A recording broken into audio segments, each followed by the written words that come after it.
Hey, what's up, guys? I hope you're doing well. Long overdue, but Starfield's just around the corner, and I haven't really had a reaction video to the Starfield Direct yet. Even though I've probably watched the Starfield Direct video 10, 15 times. I watched the interview that Todd did with the Xbox guys. I forget what it is, like Almost Funny Xcast or whatever, a couple times. So many videos, breakdowns, all that kind of stuff. Just super hyped for the game. You know, just being a fan of Bethesda ever since Elder Scrolls 3 Morrowind and Oblivion and Fallout 3, Fallout 4, Skyrim, and just the worlds that they're creating, that they create, and the amount of time and just world that you get immersed in. It's so exciting, and so pumped about this new game. I still can't believe it's happening, and it's the 6th. So the game is going to be, I'm getting the early release. I already pre-ordered it. I pre-ordered the, I forget what the different editions are. There's like the base one, and then there's like the one up than that gives you like the early access and the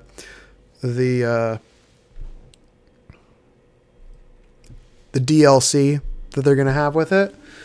So I've already pre-ordered that. I've got the receipt in my pocket from GameStop.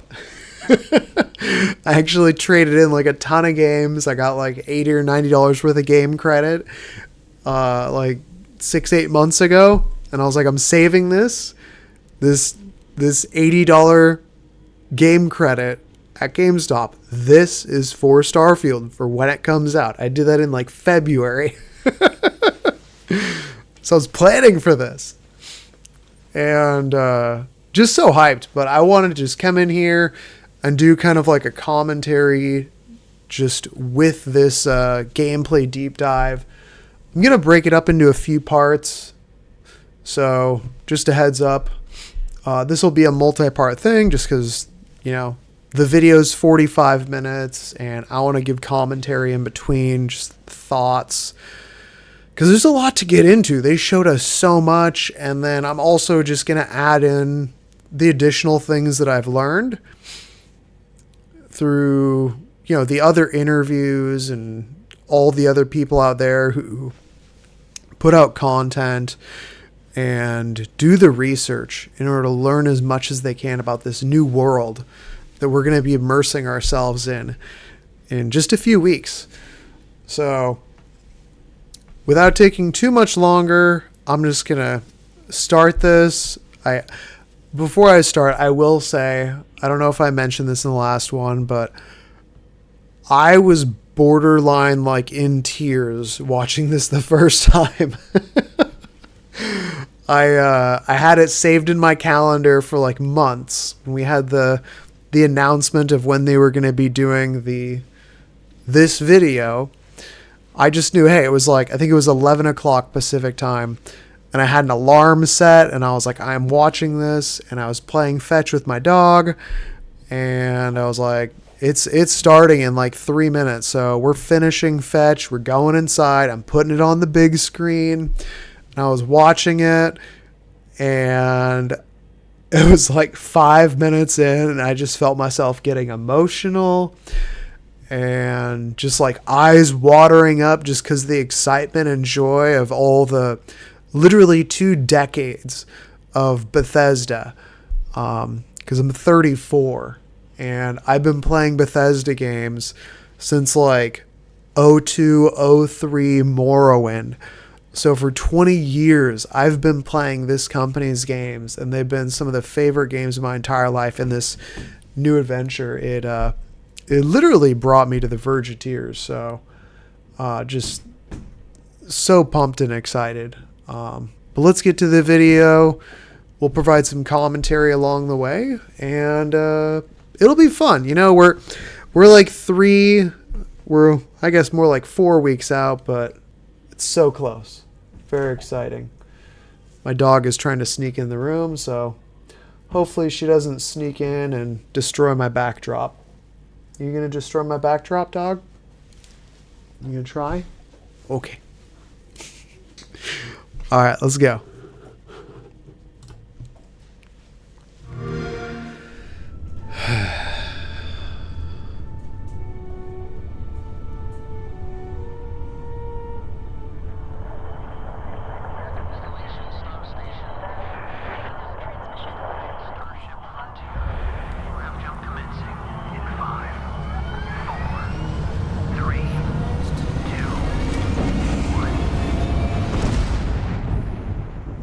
Hey everyone, thank you so much for joining us today and welcome to Bethesda Game Studios. You know, we've been so lucky over the decades to make God the kind of Howard games himself. that we love here. And that's thanks to all of you, from the Elder Scrolls to Fallout. We love creating these worlds and playing in them just as much as you do. And throughout all that time, we'd often talk about and dream up the space game. What if we could take that feeling of being who you want to be and exploring a new world, but set it in space, where you weren't really limited in where you could go or what you could do. And that is Starfield. Obviously, we've come a long way since then with the games we've built. It is a little funny how they show like the awesome games that they've done of like, it's like you just see a little bit of Morrowind, but it's like Oblivion, Skyrim, Fallout 3, and then it's like Fallout 4, and then they're like, 76, and they just kind of skip. Here in the studio, we've done so much together, but well, we've never tried to. Also, I do want to point out that Fallout 76, that's a great face for Todd to be paused on. Fallout 76 was not a Todd Howard directed game. And I understand that a lot of people criticize Fallout 76. I wasn't even interested in it. I thought Fallout 4 was good, not great. Whereas like Skyrim to me is like the pinnacle. Like Skyrim, Oblivion were like pinnacle of Bethesda. Fallout 3 was great also. Fallout 4 was good. But Fallout 76 was a totally different thing. First off, wasn't directed by Todd Howard. Second, MMO. Like it was a multiplayer online game, which is not Bethesda, and that's not this. So anybody who's saying that like, hey, whatever Fallout 76 did here is going to be a concern for this game, I don't really see that because they're entirely different. It wasn't directed by Todd like this was. It was an online multiplayer game, whereas this is, you know, the Bethesda core of single player adventure RPG. So this is Bethesda going back to their roots and what they're best at. And 76 was something that was like totally different. Another thing that I thought was interesting, if you follow Luke Stevens, he's a really good YouTube game commentator, journalist, whatever you want to call it, reviewer. But he was talking about, I don't remember the exact game. I think it was related to Redfall, and some other games, how these teams that get started on a certain kind of game, and then they have to use those teams for different kinds of games, it doesn't work very well. Because like, say that you're really good with this type of game engine, and your team is really good with this type of game engine, creating, you know, say first person shooters or open world RPG. And then you're like, cool, I'm going to take this team and put them into a massively multiplayer online game. Well, that's a different skill set. So it would make sense that a team that doesn't usually do online, like multiplayer online games, would not create a good game if it was the same team that, does that kind of make sense? So if you're a team that's really good at open world role-playing games like Skyrim, Fallout, Oblivion, and then you're like, cool, we're going to create a multiplayer online looter shooter, it would make sense that that might not be a good game because that's not the team's skill set and specialty. So I just wanted to point that out, that the people who are criticizing this game because of Fallout 76, totally different situation. I personally don't view it that way. I would be more likely to compare this game to Fallout 4, and I'm hoping this is a lot closer to Skyrim, Oblivion, Fallout 3 than Fallout 4, if that makes sense. But anyways, I'm going to continue. I just had to go on that tangent of why this game and the Fallout 76 being a POS, that doesn't really concern me.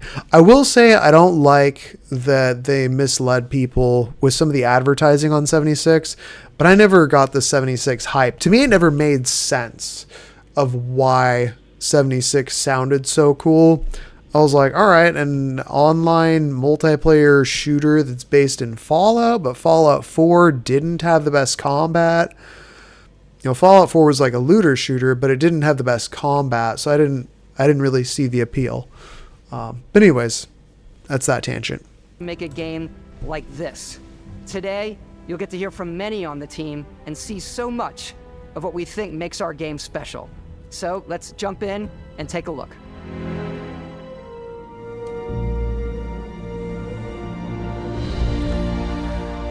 Starfield is our first in-game footage. I love that 25 years. In-game footage. footage. A Bethesda RPG. Looks so good. And through.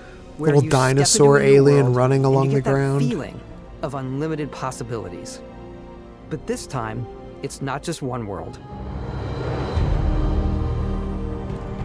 It's over 1,000 worlds. Because the choice of where to go,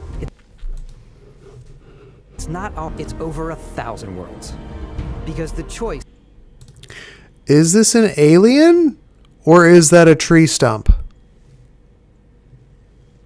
I don't know. People have pointed it out. It kind of looks a little like the, an alien, but it could just be a tree stump.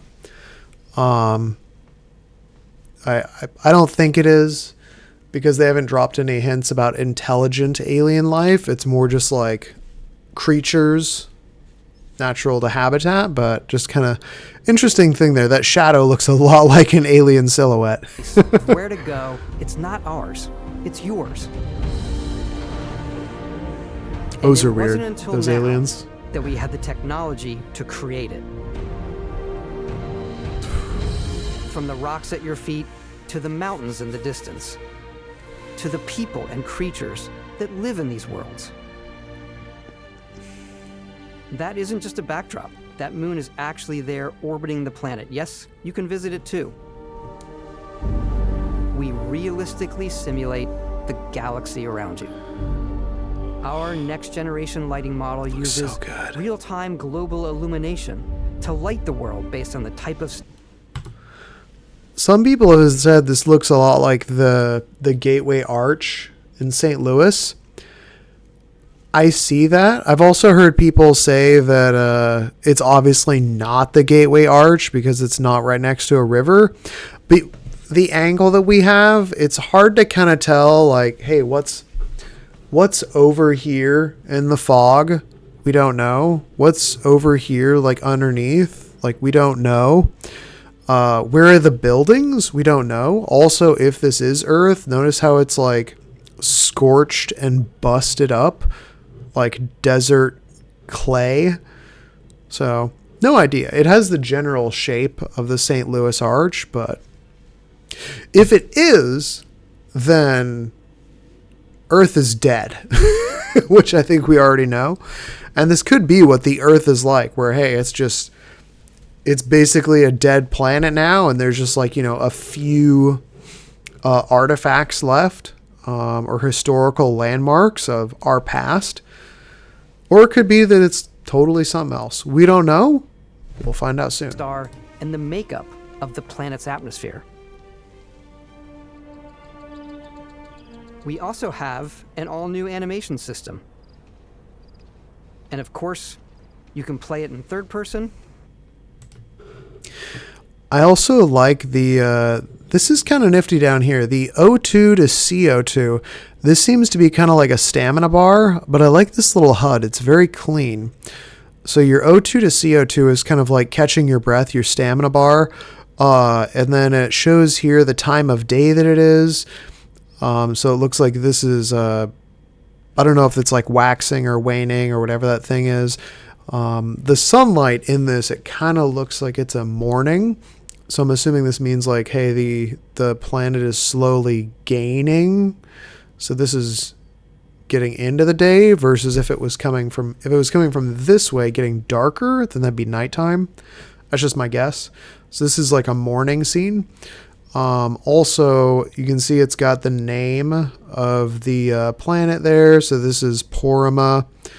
It looks like 4C, if I'm using my Roman numerals right. And then I think this up here is probably your navigation. And then you'll also see some of these planets have these little status warnings.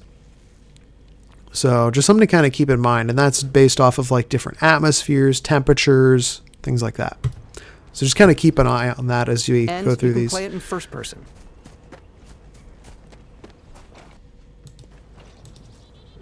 And you can see down here on your HUD, this is a little like beacon or like a icon notification. That's for what do you call that? A point of interest. So this is an icon for a point of interest. I think this means mining. When we turn right, but you do explore differently you'll in this see. game, given its scale. That usually involves exploring.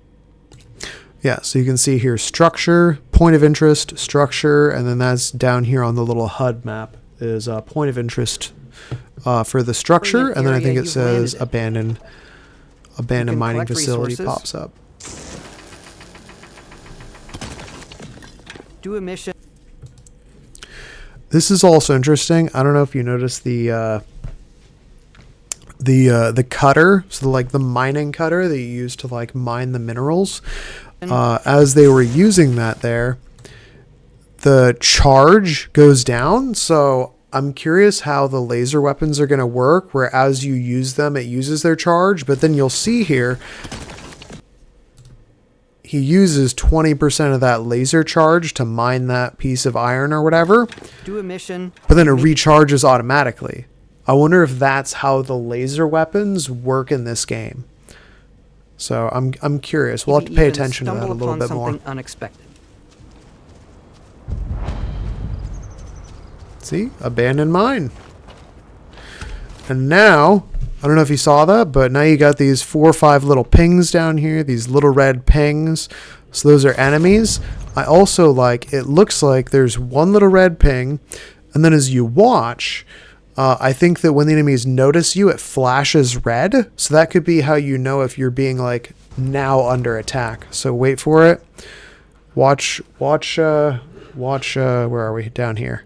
I'm like trying to point without my mouse. So see that? It just flashed red.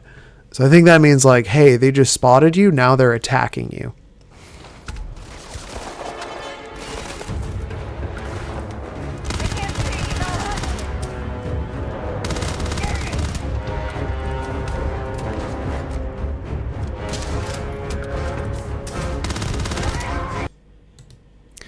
This looks so fun. When this first came out, like the combat, I was like, dude, this combat actually looks good. The way that you're like sprinting, slowing down, like crouching. I'm hoping the enemy AI is good and that they, like use different tactics in order to get around you, because the actual gunplay and movement looks very good for a Bethesda game. Like the movement in this game looks so much better in terms of just like first person combat, running around, aiming, shooting and everything. It looks so much better than like Fallout 4, Skyrim, obviously. Skyrim wasn't guns, but you would like run up and you'd swing your axe like just back and forth, or you draw your bow and fire it or whatever. But the gunplay, it looks very fluid here. So I'm liking it. It looks fun. The gunplay looks fun, which is a big thing for, a game where we're going to be flying around as space pirates and whatnot, and, getting into gunfights with spacer punks or whatever they are. Headshot, low gravity, boost pack, love the jetpack. That's going to be one of the skills you want to upgrade like right away.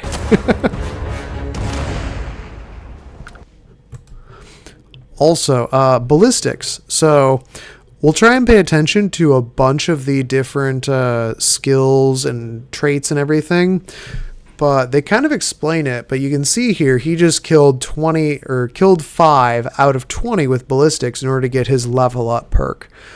So it's interesting the way they do that level up perk. I have heard a complaint that we don't like the XP being right there.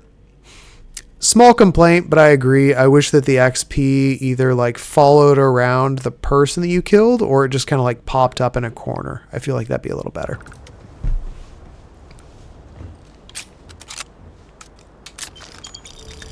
We do love stuff. So this is interesting. It seems like, unlike other Bethesda games, in this game, it doesn't seem like you can loot everything.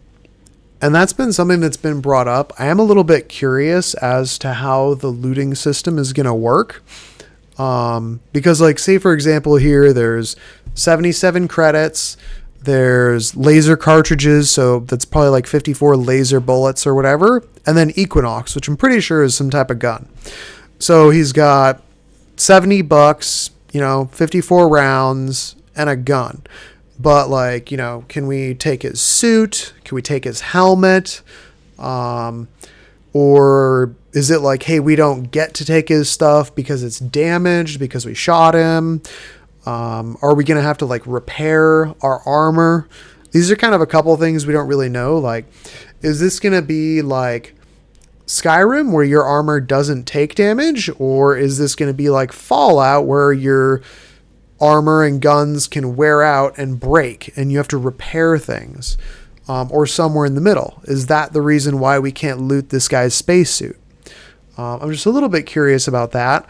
It would be a little frustrating if you're only able to get like random things that people are carrying, versus other, Bethesda games where you're able to take like anything, in Fallout and Skyrim, you can take everything down to their underwear, and just like leave them there, just, naked in the street basically. So I'm curious if you'll be able to do that in this game and how they kind of plan on explaining that. We do love stuff and all of the items allowing you to pick everything up. And you can view all that in your data ammo, menu. Credits. This is the I like the for boom everything pop. You're doing, from your skills to your ship, your missions, and your inventory. All right, quick thing. There's here, this is it looks like this is the planet that you're on. This is the system that you're in. This is your weapon. These are like some inventory stuff. It looks like down here is a weapon. So there's these 5 things. Later on, when we see somebody at level 20, they've got a 6th item up here. There's a theory that might be like the space magic, space force, or force, whatever kind of a thing, a potential skill or ability that we can unlock later. But there's the 5 different options here in the menu, and there's a 6th one later on that we'll point out. We love to pack a ton of detail. I love all these. So you got the Grendel, the Cutter, the Mag Shear, the Razorback, the Tombstone, the Eon, the Equinox, the Beowulf. In every object. And you can see here, there's so much different info. It does look like the weapon customization is very similar to Fallout 4, where you can adjust the barrel lengths, you can adjust the sights, you can adjust the magazines, you can like calibrate them. I think in Fallout 4 it was like calibrated, hardened, heavy, light. So you can make all the like different components of the firearm, which it was like there's the base gun itself. I guess you call that like the receiver. I'm a gun guy, so like in the AR-15, the actual gun itself is just the lower receiver, and all that is that's what holds like basically the trigger and what the magazine fits into. Everything else is just attachments that attaches to that. That's part of the gun. So like the barrel's a separate part. The grip is a separate part. The trigger itself is a separate part. So how many different parts are there to every gun that we can customize? I'm curious, because if there's like 5, 6, 7, 8 different ways that you can customize every single gun, that's awesome. Because you can see here, these are modified and calibrated. This is refined. This is advanced. This is specialized and calibrated. So these are different things that he's done to each of these base guns. The base gun is a Grendel, a Razorback, a Tombstone, an Eon, a Equinox, a Beowulf. But these have been customized using different things. So this one here, long barrel, iron sights, large magazine. You can make all these different tweaks. 2 spacesuits. The spacesuits, Every object. From just all of flip your back weapons real quick here. to- So you can see there's also different types of, the suits have their different types of defenses. So you've got physical defense, energy defense, electromagnetic defense, thermal protection, airborne protection, radiation, corrosive, mass, which is like, weight, quote unquote, but it's not weight because weight changes based on planets or whatever. And it's value and credits. So it's going to be interesting to see like what atmospheres and like where you travel, it's going to determine what kind of spacesuit you wear. If you go to a really toxic type of planet to explore, you better make sure that you have the right kind of spacesuit. Because if you don't, you might have a real short time frame, or else you could just like die on that planet due to exposure to those elements. Spacesuits. You can see this one. So this one here, this has more corrosion resistance, but less radiation, less thermal. So, there's going to be those little trade-offs, and it's going to be interesting to see how these different spacesuits affect where you can travel to and how long that you can travel. So, for example, do you have like an oxygen recycler in your spacesuit, or are you limited to how long you can be on certain planets if they don't have the right environments? So it's kind of things that I'm really curious about. I don't think they've given us a lot of these answers. They've kind of just been like, hey, here's how the game works, but they haven't really given us a whole lot of like depth other than like, here's the features. It's fun. So much. To food. We just obsess over the details, and food. We obsess over Trilobites, alien anthropods. So it's kind of funny. This is like a super fancy food. Like this little, like these 6 little trilobites that are sauteed and served with whipped butter. $740. Compare that to like, obsess over the details. How much is like toast? I didn't see how much toast was, but that's an expensive dish right there. I'm curious how much health we'll have. When you're done exploring, it's fun you having. can walk back. Someone stole my sweet roll. Or fast travel to your ship. We have companions and crew. All right, quick thing. Ship travel. There's been a lot of people who are angry, frustrated, concerned, whatever you want to call it, about the on-planet travel. And basically their biggest complaint is, why is there no like rover? And Howard has confirmed there is no rover. So there's no rover, Land Rover, Space Rover on planet for driving around. So there's no that, and you can't fly around in atmosphere.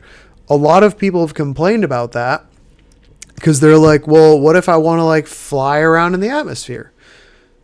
And I get that, but I kind of have 2 rebuttals to this, of why I'm not concerned. Number one is just that's kind of ridiculous in the sense of, if your goal is that you want to run a circle around a planet, planets and moons are freaking huge. Like ridiculously huge. I just went on a road trip and I just did like a section of the United States. Like I live in the Pacific Northwest, and we did like the Mountain West. We went Washington, Idaho, Utah, then over to Colorado, Wyoming, up through Montana, back through Idaho, back home to Washington. We did 4,500 miles. It was a lot of driving, like a lot. If you drive from like Los Angeles to New York, that's like, I think it's like 40 straight hours of driving. Like, I don't want to be in a game driving across a planet for like literal real world days. Like, no, that doesn't sound very fun to me. And then as far as like the flying in atmosphere, like I get it, that could be fun. I'll just be honest, and then like I think it's a limitation with the game's engine. Like if you've played Skyrim, Fallout, again, like I think it's easiest to show on like Skyrim if you've got the faster horses mod. You get on a horse on Skyrim and you just start booking it with like a fast horse, and you can see things like popping in at the distance because it has to like load those things. So the game probably legitimately just like can't handle that fast of movement. And I'm okay with that, because the way I see it, and they're going to explain this later when they talk about the way that the game like generates things, they basically generate these like, if you could imagine like square kilometer tiles, and then it drops these randomized type of tile sets down as you land. As you land, you can walk or jetpack anywhere that you can see on foot. Now, because it generates, figure basically 2 kilometers in every direction, you will be able to look out in your surroundings and see, obviously in game, but you know what I mean? Like 2 or 3 kilometers in distance, or you can see a mile or 2 in distance. If you can see a mile or 2 in a distance, like you can walk, 1,000 kilometers in game, and it'll probably take you, a couple minutes. Now, how long does it take you to walk a kilometer? I don't know. Maybe you got to walk 5 minutes to get to that place. Like, hey, way over on that horizon, it looks like I got to walk there. It's going to take 5 minutes. And then as you get there, the game will be like, oh, cool. He's reached this point. We need to generate more. So they're going to generate another tile. And there may or may not be a point of interest there. I'm not concerned about being like, oh, I landed here. I want to go 400 miles exactly that way. They're going to have different types of ecosystems on some planets. And if you land on a planet and you're like, yeah, well, I'm kind of bored of this like forested habitat, and I really want to explore like a tropical or like a desert or like an icy kind of Arctic area. Well, do you really want to get in your Land Rover and drive for like 10 hours in game in order to cross the forest to get to the Arctic? No, that's really dumb. I don't want to drive hours in game to go to a different thing. I want to pop back up into space, fly over that other side of the planet, and then I'll drop down into that different zone. Like, to me, that makes more sense. It also makes a lot more sense if you just think about like in the real world. Like, cool. Well, like I live in Washington. If I want to go to the desert, what's faster? Me getting in my car and driving 1,000 miles to the desert at 60 miles an hour on the freeway, or go catch a plane and I'm there in like an hour, like, and not only that, but physics, real world physics, the fastest planes, like cross-continental planes, they literally go up above the atmosphere into space a little bit because you get so much faster that you can traverse land around the planet faster. So like the fastest intercontinental planes literally go border out of the atmosphere to go faster. So it makes sense that if you don't like the area that you're in and you're bored of searching, the 2, 3, 4 kilometers around you, you want to explore something different. Cool. You've explored 2 or 3 or 4 kilometers, like a mile or two in every direction. Get up in your space, get in your ship, go to the other side of the planet, land in the ice zone, explore that. But yeah, the whole idea of like, I get it that, it sounds kind of cool, but practically, like, it doesn't bother me. Sorry about that random tangent, but I've had quite a bit of time in order to generate my thoughts about this game over the last almost 2 months since they streamed this. So anyways, that's enough on that. I'm not concerned about not having rovers and that you got to go back up into your space thing in order to go to see different areas of the planet.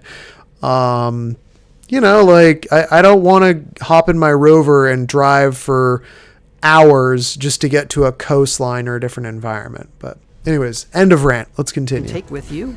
I left Vasco here. As I'm 5 minutes into a 45-minute video and I'm 35 minutes into recording. Let's head out. I hope Vasco can say a lot of names. Our mission was to convey the wonder and majesty of space exploration, to evoke the romance of the golden age of early spaceflight. And we've been referring to this approach as NASA Punk. This means a design language where the tech is advanced, yet still looks grounded and relatable. For us, it's that contrast. That's where the visual interest is. Obviously the NASA, which is the rigid, hard function over style, and then Punk. I do really like the styling. The design styling that they have is coming through in your ship. It's cool. Your ship is your home for you and your crew. And I feel like they've many nailed of the it. spaces in our game, it has a slightly retro and analog touch, a bit of lo-fi rather than sci-fi, where everything is well used, worn, cool. and lived in. Alrighty, what's the plan, Captain? This is your star map. It starts with the planet you're currently on. So they're going to explain it here, and you'll see you can drop down here, you can drop down here. These are interest points. Why would you land here and then be like, I want to drive over here? No, like that's like I don't know how big this planet is, but it's a freaking giant drive. That's like a 30-hour drive. No, get in your ship, fly an hour to the other side of the planet, and land. That makes more sense. You can see all of its info and resources. You can choose a landing spot or That's all I'm fast saying. travel to known locations. Backing out further, you can view all the planets in the system. Obviously, the game is big, and it's here you can see planets that have key locations, missions, or life. So it looks like a lot of these systems, and you probably noticed this, just kind of in here, they're showing us a lot of stuff in the star map. So the system here is the Porama system. Now, each of these planets, they're not necessarily named individually in this system. And I'm sure a lot of these more generalized planetary systems are going to be like this. It's just Porama 1, Porama 2, Porama 3. And then you can kind of learn a little bit more like this. Also, you can show here, it shows, hey, here's one planet with 2 moons. Here's a planet with 3 moons. Here's the third planet that we're looking at here in the system with 2 moons. Here's this big planet with 4 moons, big planet with 3 moons, little planet with 1 moon. So I do like this here. You see how much you've surveyed in the system. So that would be like the flora, the fauna, exploring the different types of resources or like special traits. And then you can see also level 30. So this is like the recommended level for exploring the system. There's going to be some dangerous areas out there where, you got to upgrade your ship in order to travel that far. And do you really want to? You're probably going to get killed by whatever's out there. So that's just kind of a lot of information that they're giving us right here. Also, another little thing that somebody pointed out in a video, I don't remember who, but I will say, I think Starfield Signal, Luke, he has been just like crushing it with the details in his videos. He pointed this out or at least I noticed it in his video. Down here, lithium, this has 2 stars. So we now have like epic, legendary, rare items, and these are like the different types of resources. So, these are, it looks like, just kind of common resources, whereas lithium here, this is potentially an uncommon or a rare resource that could hold higher value in terms of getting it. So just kind of a few things to point out here. From them, versus the many planets that are barren but resource heavy. Also, I just noticed this. I'm going to go back. First, as he highlights the planet or the moon here, it actually blinks up here. So watch as he highlights this moon, it's going to blink the here. many planets that are barren but resource heavy. Bloop, bloop, bloop, bloop, bloop. Zoom out even Right up there. further to see all the systems. So yeah, Porma system, level 30, shows you the planets, shows you some basic in this part of the info. galaxy. Here you can plot a course to ones that are light years away. This uses your ship's grav drive to fold space and jump to these systems. So we're traveling to the Vol 2 Alpha system. And you will need to upgrade your ship and skills if you want to jump to the most distant ones. But for now, we'll plot a course to the Alpha Centauri system where we can find the city of New Atlantis.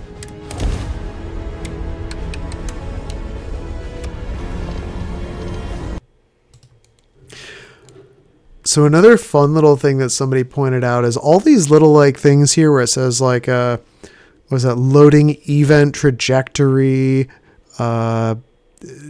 defueling vectors, like all this stuff. A lot of this is like actual NASA like space, I don't know, lingo, jargon, words. A lot of this stuff is just like flashing on the screen. This is like legit kind of science verbiage, which I think is so cool. Because I know Howard went and he met with NASA and Elon Musk and talked to SpaceX and got a lot of this stuff. It's really cool. You're like geeking out and you're like, cool. Like what are all these little things? And a lot of it is they're really leaning into the science of like sci-fi, because a lot of this is like actual information that they use on space travel. Also, you love the different energy allocation systems that they have, all the little animations of like the clicking and buttons and flipping switches and stuff is cool. You can see your shield over here kind of waving. So it's just real fun looking at all the little things.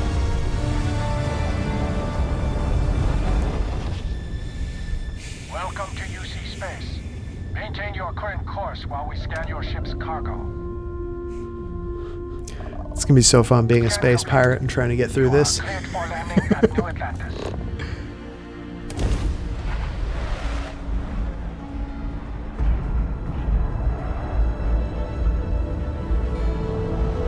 There we go. And there's your landing As soon as you cutscene. land in a city like New Atlantis, your eyes are guided upwards to just these boundless, vast buildings. It's the biggest city we've ever made, not just in size, but also in the amount of custom art, crowds, and quests. So the main focus when we're designing a city is obviously what supports the story. We try and tell as many small stories as possible. This is a Colony War memorial. It's a few moments of gameplay that make the space feel like it's full of real characters that are going about their Beautiful. day-to-day lives. It's paralyzing if you really stop and think about it. Buddy, it's coffee. It's also where I love they have that stuff like this. Again, these are the little things that Bethesda does so well to make the environments feel real. It's just like the banter between people, like going about their days. You're walking down the street and you hear somebody talking about how ridiculous coffee is, and it's fun. Makes it feel real, because that's what you see in real life. where your adventure with Constellation begins. Shout out to anybody who got that watch. It's cool. Welcome to Constellation. We have a lot to talk about. By the time you Like the video if you're going to romance Sarah Morgan. Just saying, you can romance the 4 people there. The 4 people that you can romance apparently with like full quest lines for like romance or whatever. It's 4 people in Constellation, and she's one of them. Or maybe, yeah. Anyways. You meet them, Constellation is she sort looks of good seen though. as this Like mythical group. Most people don't even know they exist anymore. They're the character last models true look very explorers in good. the galaxy, and they're trying to.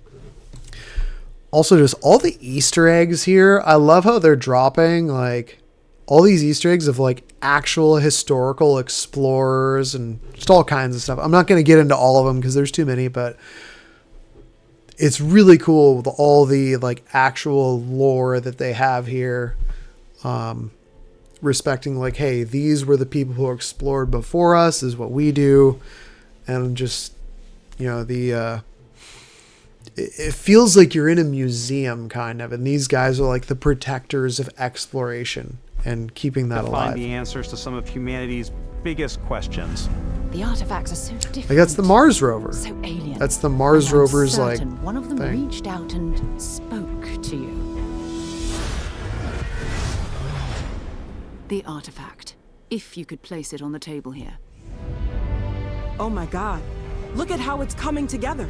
That means there's a set built by an intelligence outside the settled systems. It's definitely an eclectic cast of characters. You've got Sarah Morgan, the ex-soldier and adventurer, now Constellation's leader. Mateo, the theologian who believes that there's definitely something else out there. Noel, the gifted scientist and Sarah Morgan's protege. And Walter, a very successful businessman in the settled systems and Constellation's financier. Anything goes as long as you have the money. There's also Vlad, the... I'm curious to see the depth on these players or these characters, and like, is he actually a bad guy? Like, you know, what's your angle here? What are all these people's angles? Because everyone's got their own thing that they're working towards, their own motivations, or at least we hope so. We hope that there's that much character depth that they have all their own different like motivations and angles and stuff. The ex-pirate, Sam Coe, the former space cowboy, and Barrett. You know what I hate about these pirates? Completely resistant to my otherwise irresistible charm. The journey you take with What can you Constellation do? is just the first of many you'll embark on. The settled systems is home to Constellation is just the first of many you'll embark. We see some weird things like this weird, like, what do they call it? Like a gravitational anomaly, structure, something like that, throughout the game. And I'm curious what this has to do with the main quest, because it seems like this strange gravity alien relic looking thing that's an anomaly that doesn't make sense. One would assume that has a lot to do with the main storyline. I'm just kind of curious, because if you notice, you'll kind of notice these like orbiting ring things at multiple places throughout this video on different planets. And I think they actually call them, I forget exactly, but it's like a gravitational anomaly or something. On. The settled systems is home to all kinds of different stories, people, and adventures for you to uncover.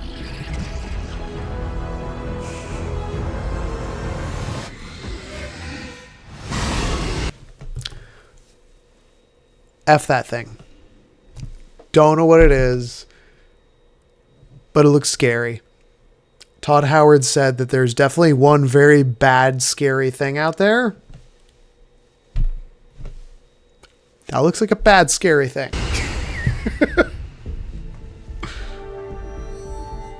The United Colonies is where you'll find New Atlantis, the first major human settlement in space. The people who live here value law, discipline, and the legacy of humanity. They live here, value law, discipline, and the legacy. So somebody counted out that there's, I think, like 9 flags before they start repeating. So 1, 2, 3, 4, 5, 6. Okay, so maybe there's 6. But apparently they're all different, like, factions. Like one of them is the Vanguard. One of them is the United Colonies. Looks like we got the Bethesda logo here. But I'm curious, the United Colonies, it looks like there's maybe like 6 different colonies or factions. And I'm so curious about what the lore is going to be. Legacy of humanity. They consider themselves the true children of Earth. You ever think of joining up with the Vanguard? Help the United Colonies, even get your UC citizenship? New Atlantis isn't the only city within the United Colonies. The city of I am Sidonia curious on what Mars, to this gaining day, serves citizenship as the actually largest mining does facility for the in-game. United Colonies.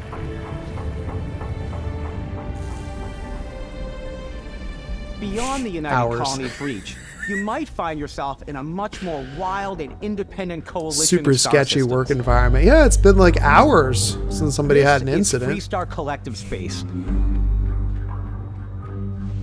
The capital of the Freestar Collective is Aquila City. The Stone Root Inn is an Aquila City fixture. I love it. It's got that old Ranger west relies vibe. on judgment and intuition to do what's best for the people. Neon started out as a fishing platform. Neon is in Freestar space. Also, somebody pointed out the Rangers. If you look at one of these scenes here, the Rangers have stations in Neon. So again, curious as to see how all this lore kind of works out with all these different factions working with each other. What is now known throughout the settled systems as a pleasure city, where almost anything goes. If you've got morality issues, this definitely isn't the job for you. Yeah, Ryujin is like the mafia, that Aurora drug or whatever. I guess they get it from like that crazy fish thing that lives in the water there. Ryujin is hiring the I don't know what is with these spandex dancing guys with the big head things. brightest of today for our future tomorrow. It's weird. Everyone has been chewed up and ground up by Neon. Try not to get yourself killed, all right? Try not to die. Outside the bounds of civilized space, there are still plenty of unclaimed systems to explore, but these areas are also home to the most hostile factions in the galaxy. The great serpent hungers. All heathens shall be made dust. I gotta say, I think the Varun has like the sickest spacesuits. They look so cool. A new face. Is this the face of a brave runner here to challenge the Red Mile? They think the galaxy is theirs. They are wrong. It belongs to the Crimson Fleet. It always has. In Starfield, we're pushing our cities and settlements further than we ever have before. It's all there, waiting for you. A slice of humanity's future. So, ready to get out there? You know it. Throughout the galaxy, there are so many things to see and stories to experience. But the most important story is the one that you tell. I'm the type of person who spends hours in character creation. All right, and I think just for time, I think we're gonna call that on part one, because we're getting into character creation and we're over 50 minutes in. So I'm gonna call this one. We'll get back to character creation here on the next one. But yeah, just overall, so hyped. So hyped. The depth, the variety, and just a new world from Bethesda. Anyways, let me know your thoughts. Write it down in the comments, all that good stuff. And I got to figure out a nickname. I got to figure out if I'm like Space Cadet, Captain. I could be like Space Cadet Brian, Captain Carter. I think the channel right now is called Starfield Brian. I might change it. I don't know. We'll see. But yeah, we'll be back with a little bit more. I want to get through the whole Starfield Direct, and then I also want to do that deep interview that they did with the XCast guys. So till then, I'll catch you guys next time. Have a good one.